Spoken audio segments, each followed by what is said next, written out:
Here I come. Hello, sports fans, sports collectors, and all hobbyists. Welcome to the Card King Sports and Variety Show. I am your host, the Catman, Brian Cataquet, a.k.a. the Card King. We are live on ABC's KMET 1490 AM.com. Your number one spot right here for news and talk on the West Coast. I thank everyone for tuning in this morning. On the telephone line, I welcome to the program a former Major League Baseball pitcher who played from 1969 through 1975 for the Angels, White Sox, and the San Francisco Giants. I welcome to the program Tom Bradley. Tom, thanks for being on. Brian C. Well, thanks for having me. 1490 AM. Okay. 1490am.com. Yeah, 1490.com. Yeah, we've got a relative in Cleveland. He wanted to listen to it, so I asked Sean, and he gave me the app. Oh, perfect. So listen, Tom, I appreciate you coming on. And, you know, Tom, I'm reading your career. I want to begin. I want to go back to the late 60s, your NCAA years playing for the Terps, University of Maryland. And it was these 2 years specifically, Tom, 67, 68, that determined your destiny in baseball. I mean, you made the All-ACC team both years in a row, being honored as the Sporting News All-American. So this is what really enticed, I would say, the California Angels to draft you, right? Yes, I believe so. They followed me for a couple years, and I had a very good career at Maryland, and I was drafted in the 7th round, and started my professional career. So if you go back to now, you were drafted in 68 in the 7th round, as you mentioned. How did you get the news that you were going to the big leagues? What exactly were you doing at that time? How were you informed? And your reaction? Well, I believe I was in the Valley League, and I played for Lou Ray in the Shenandoah Valley League summer. And I got a call from, I think it was Gil English or Alex Monchak, who ended up being a White Sox coach, that they were going to come down and try to sign me. So they came to Lou Ray, and we talked and chatted. And I didn't sign until later on in the summer. But I eventually did sign, I think, in August of 68. And started my pro career. I didn't play any pro ball that year. I went to instructional league, I believe, in 69. Well, yeah, I played. First year was 69 in the minor leagues. I started in low class A and actually played on 5 teams, and then I got called up to the big leagues at age 22. And feel very lucky. And I wanted to mention, like a lot of athletes, I had tremendous support from my mom and dad. My dad, I grew up in Falls Church, Virginia, outside of Washington, D.C., and my dad played Industrial League baseball, actually played on the ellipse by the White House, and I ended up playing on those same fields later on. And, he was a pitcher, and he's the one who started me on my 62-year career in baseball at age 6. And, I went up. I started in Little League, and then I went to Babe Ruth League and American Legion, played for March Insurance, which was a kind of a semi-pro team. Then I went to Maryland. I played 3 years in the Valley League, and I'm fortunate, I was drafted in 1968. And I feel very lucky, very blessed to have had great parents who really supported me throughout. And, Tom, you mentioned you playing semi-pro ball. I'm just looking at some stats, some of your stats here. I think it was 66 where you went 7-3. You had a 1.22 ERA, and you had about 128 strikeouts. I mean, that's pretty impressive. Well, yeah. I mean, we had a very good team in Lou Ray, and we ended up winning a championship all 3 years I was there. And, it was a very, very competitive league, Shenandoah Valley League. And I had a great 3 years there. And like I said, just feel very fortunate to have had the career I did have. I wish I could have played longer. I hurt my arm in Candlestick Park back in 1974, and I was never the same after that. I logged a lot of innings. I think I had almost 800 innings in 3 years and was on a 3-man rotation 7 times.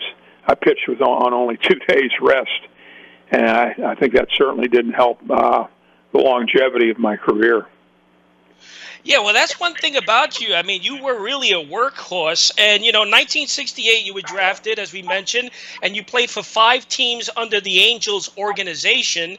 Now, 69, I mean, this is where you rose. You rose pretty quickly from 69, from Class A ball, all the way to the major leagues. So you got promoted very quickly. Yeah, yes, I did. I think during that time, it was easier for a pitcher to be sent up rather than a hitter. And I did well the previous year in '69, and they sent me back to El Paso Double-A in the Texas League to start the '69 season.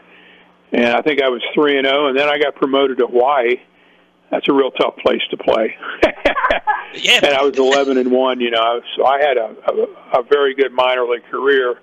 I got called up to the Angels and didn't have I think it was 2-5, had a little over 4 ERA. And then I got traded the next year, or that winter, I should say. Chuck Tanner was the manager in Hawaii, and then he became the manager of the White Sox after the 1970 season, and he traded for me that winter. And I had 2 good years with Chicago, and probably more importantly, I met my wife, Kathy Bradley, who was a stewardess with Delta, and we now have been married 49 and a half years. So wow. That was probably an added bonus of playing in Chicago. Man, 50 years, congratulations. That's pretty cool. Well, it is. Thank you. We're going on a cruise to overseas to Paris and Prague on a Viking cruise, so we're looking forward to it. So I was doubly blessed by playing for the White Sox and also meeting my wife. Oh, absolutely. So, getting back to the Quad City Angels, I mean, you did very well. You had a 6-1 record. I mean, that's not bad. What did you think when you first faced minor league hitting? Were they challenging as a rookie? Oh, yeah. I mean, they were all professionals, so that means they were kind of the cream of the crop from wherever they came, whatever league they played in. So, it was a lot different than facing high school and college hitters. I mean, Maryland ACC was very competitive at that time. And, kind of had, I think anytime you go to a new league, you have a little bit of doubt whether you're going to be successful. And I experienced those doubts myself. And I had a good manager in Fred Koenig, and he believed in me, and he started me, I think, every 5 days. And I ended up doing well, and then I got promoted to Double-A, and played 1 game in San Jose, and then a couple games in Hawaii, and then I got called up in '69 to the Angels. And Tom, you mentioned the legendary manager Chuck Tanner, who managed 8 years in the Angels farm system back then. Chuck Tanner really liked your style. He really liked you, from what I gather. Yes, he did. I think that's why he traded for me. And of course, I had, I pitched very well for him in Hawaii. We won, I think, the Eastern Division, and we ended up playing. I got called up in July. The only loss I had was against the Spokane Indians, who many people consider the greatest minor league baseball team ever compiled. They were affiliate of the Dodgers. Tom Lasorda was the manager. And they had like 6 or 7 future major leaguers. The infield that stayed together, and the Dodgers, Say, Russell, Lopes, and Garvey, they were on that team along with Tom Paciorek. And I think Bobby Valentine was on that club. So they had 6 or 7 major leaguers who played a long time. So that was my only loss. I think I gave up 3 runs in 5 innings. But they were a very talented club. And so I got called up in July. We faced Spokane in the playoffs, and they beat us. So they were Pacific Coast League champions that year. But I think we won well over 90 games. I believe we had a very good. We had like over 110 years of major league experience on that team. So yeah, Chuck obviously helped me. Liked me and traded for me. We're talking with Tom Bradley, who pitched from 1969 to 75. He's with us this morning. Tom, your opening pitching major league debut, I believe it came against the Twins. Take us back, if you can, to that first major league debut. How nervous were you, and what exactly happened, if you recall? Well, I can recall it very well because I did so poorly. We faced the Twins, who had three future Hall of Famers, Rod Carew, Tony Oliva, and Harmon Killebrew. And I had a very, very poor outing. I think I entered the game. We were ahead by 2 or 3 runs. And I think I ended up giving up 6 runs. Just got shelled. And I guess I was very nervous and intimidated by a club who used to be in Washington. They were the Senators were my team growing up. And then they moved to Minnesota. But had a very, very poor outing. I think I gave up 4 or 5 hits. I walked a couple guys, and it was an inauspicious debut. And I think I had one other outing. I ended up 0-1. And, then I got called up the following year. I pitched a little bit better, but I got my feet wet, so to speak, in 69. I just wish it would have come against a less powerful team. But you're right. But you know what's? This is a fun fact, and I'm just looking at this. So your major league debut, so you lose to the Twins, but then I believe in 71 you pitch opening day at White Sox Park, and you go ahead and you beat the Twins. Yeah, yes, we did. I think I entered the 7th inning. We were ahead 2-0, and someone got a hit, and then Killebrew hit a long fly ball to right field that somehow fell in for a double. So they had runners at 2nd and 3rd, and Rich Reese came up, and I had him, I think, 2-2. He ended up getting a solid base hit up the middle to tie the game at 2-2. But we went on to win the game 3-2. But that was a remarkable turnaround from my 2 years before debut against Minnesota. And no question. They had a great club. Oh, yeah, no question. So you mentioned you get your feet wet 69-70, and then you get traded to the White Sox. How was your reaction to that? Were you happy you were going to Chicago? Well, yes, I was, because the Angels had 4 established starting pitchers, so I didn't fit into their plans. Maybe would have been sent back to AAA, and it was a big break for me to get traded. And I was put in the starting pitcher position or role, and I had a good year. Tired a little bit at the end of the season, but I put together a solid year. And then same thing in 72. I was very disappointed when I got traded to the Giants, but I had 2 very productive years in Chicago. I wish I could have played there longer. I mean, by 72, to be honest, I mean, you were the leading winner for the White Sox staff. You had 11 complete games. You had something like 2 shutouts. You led the staff with 209 strikeouts. I mean, you were ranked 6th in the American League in that category. So the Chicago White Sox, this, Tom, they were in dire straits in the early 70s.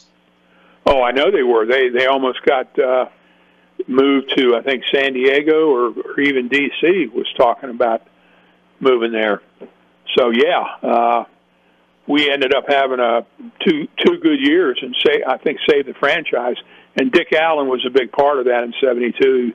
He was, the MVP, had a tremendous year. And a book came out called Chili Dog MVP. It was very well written. And he probably had the best year of any player I've ever played with. Just a tremendous athlete. And that 71 White Sox team, I mean, they had yourself on the squad. As far as pitchers, they had Tommy John, you had Bart Johnson, you had Wilbur Wood, and like I mentioned yourself, I mean, that was a good rotation. Well, yes, it was. Terry Forrester was on that team in relief, and he had a tremendous year. He was tough. And then 72, Goose Gossage came along, And we traded. Right. We got Stan Bonson to put in that rotation, and we got Dick Allen. We traded Tommy John for Dick Allen. And that was a great trade for us. So, yeah, we had a good pitching staff, and I think if Bill Melton, third baseman, who had led the league in '71 in home runs, he got hurt in the middle of the year. I think if he'd have stayed healthy, he would have given Dick Allen some protection. But he got hurt, and he was out the rest of the year. I think we could have we could have finished first rather than Oakland. Of course, Oakland went on to win 3 world championships, and they were a very formidable club themselves. So. But I tell you, Tom, I mean, your first 6 starts resulted in a 3-1 record in about 44 innings pitched. And you mentioned Oakland. It was one of the 3 victories. You shut them out 4-0 against future Hall of Fame reliever Raleigh Fingers. So, I mean, you did really good against the Oakland A's. Well, I did. You know, I was fortunate. I think we shut them out 3 times that year, and they were a great club, though. I mean, to win 3 championships in a row, which hasn't been done since, shows you how great they were. They had, you know, a few Hall of Famers on that club, obviously. Reggie Jackson, Catfish Hunter, Raleigh Fingers. So they were very formidable. Of course, Vida Blue was one of the best athletes I've ever seen on the mound. He was unbelievable. So, yeah, they were very, very talented. So 71-72 with the White Sox. I mean, you did fabulous those 2 years. That was really your strong years. And then 73-75, you go to San Francisco. What happened there? They just decided to do a trade? Yeah, I was traded for Steve Stone and Ken Henderson. And Steve Stone later on with Baltimore ended up winning the Cy Young Award. I got traded over there, and you know, I won 13 games, but I didn't pitch well in September from what I can remember. Ralph Garr hit a line drive off my right ankle, so I was in a cast for 4 weeks, but I still started 34 games, I think. I had a disappointing career in San Francisco. I should have won more games in 73, and in 74 I started off great. I was like 6-2, and then I hurt my arm. I heard something snap in my shoulder, and that was pretty much it. I lost my fastball, and my career quickly went downhill. And like I said, I wish I could have played longer because I put together 3-4 good years in the big leagues. I was establishing myself, as a rotation starter, but it wasn't meant to be. And then I got into coaching, after that. So, like Chico Escuela used to say on Saturday Night Live, baseball been very, very good to me and my family. If you remember Chico. But, I want to get into your coaching career, but 73, you're playing for the Giants. I mean, you have the great Willie McCovey on the squad, and you have Bobby Bonds. I mean, Dave Kingman was a young Dave Kingman on the squad. How was it playing with these teammates? Well, it was great. I mean, they were obviously outstanding players, and they supported me and scored a lot of runs. I just didn't have a good September, and disappointed somewhat in that 73 season. But we had Gary Maddox, Gary Matthews were on that club, and of course Juan Marichal. Wow. What's his name? Ron Bryant won 24 games that year, and had a tremendous season.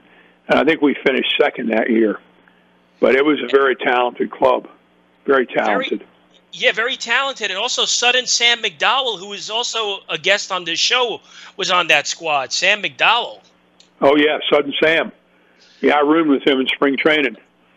Yeah, he's calmed down quite a bit since then. But, he was Sudden Sam. He was, he had great stuff, tremendous stuff. And, glad he turned his life around. He's done a lot of good things in the last 30, 40 years. Yeah. Okay. So then I have like 4 or 5 minutes left. 91 to 2000, you become a coach. Talk about how you got into coaching. What made you, get into coaching and the experience of coaching collegiate baseball. Well, in 1977, I had a tryout.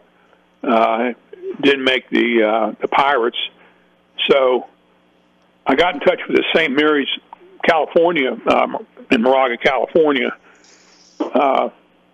Miles McAfee, he was the head coach. Anyway, he brought me on as an unpaid assistant, pitching coach. So that kind of started my career in coaching.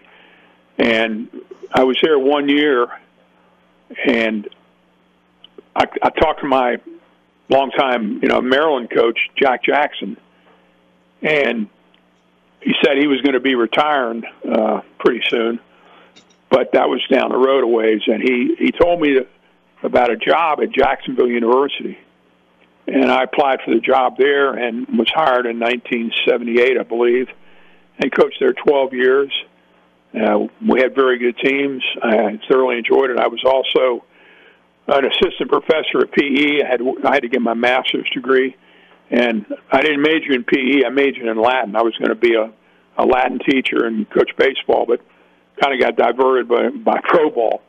So I was there for 12 years, and that's when Coach Jackson told me that he was going to retire, and so I applied for his job at the University of Maryland, my alma mater, and was hired in 1990, and I coached there 10 years and did not have the success. We were limited to 5 scholarships because, Title IX, and we weren't very competitive.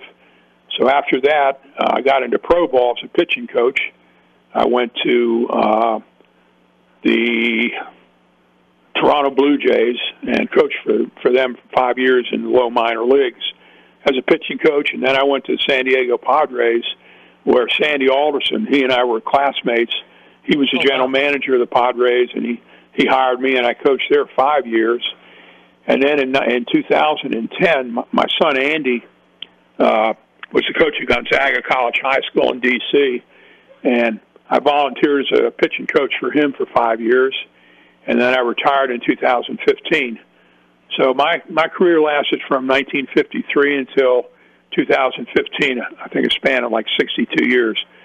So I feel very blessed and, humbled by that fact. Not everyone can say that they went to work happy every day, and I had a job that I really didn't work at very much. Didn't have to work, if you know what I mean. So, yeah. Oh, definitely a blessing. So you took over. I mean, those were big shoes to fill. Elton Jackson's position. You took over that role. Yes, sir. And I didn't have to teach anything. I was strictly a baseball coach. That's unbelievable. But now, just going through your career here, the most successful coaching that you achieved was at Jacksonville, right? When you coached the Dolphins. Yes, that is correct. Very cool. So then you retire from baseball, and then what did you decide to do? Well, we moved to West Virginia, Barboursville, West Virginia, where my wife grew up. We moved into her house that she grew up in. We renovated it, and we lived here in West Virginia since 2012. And 2015, just started trying to renovate the house and, do things around town. We've done quite a bit of traveling. And I also volunteered at a food bank in Milton, West Virginia called Echo. And we have a circle of friends that we see quite frequently. So I have an active social life. And one other thing I'm going to mention, I gave Rich Gossage his nickname, Goose. You did? Yes. We were roommates in 72.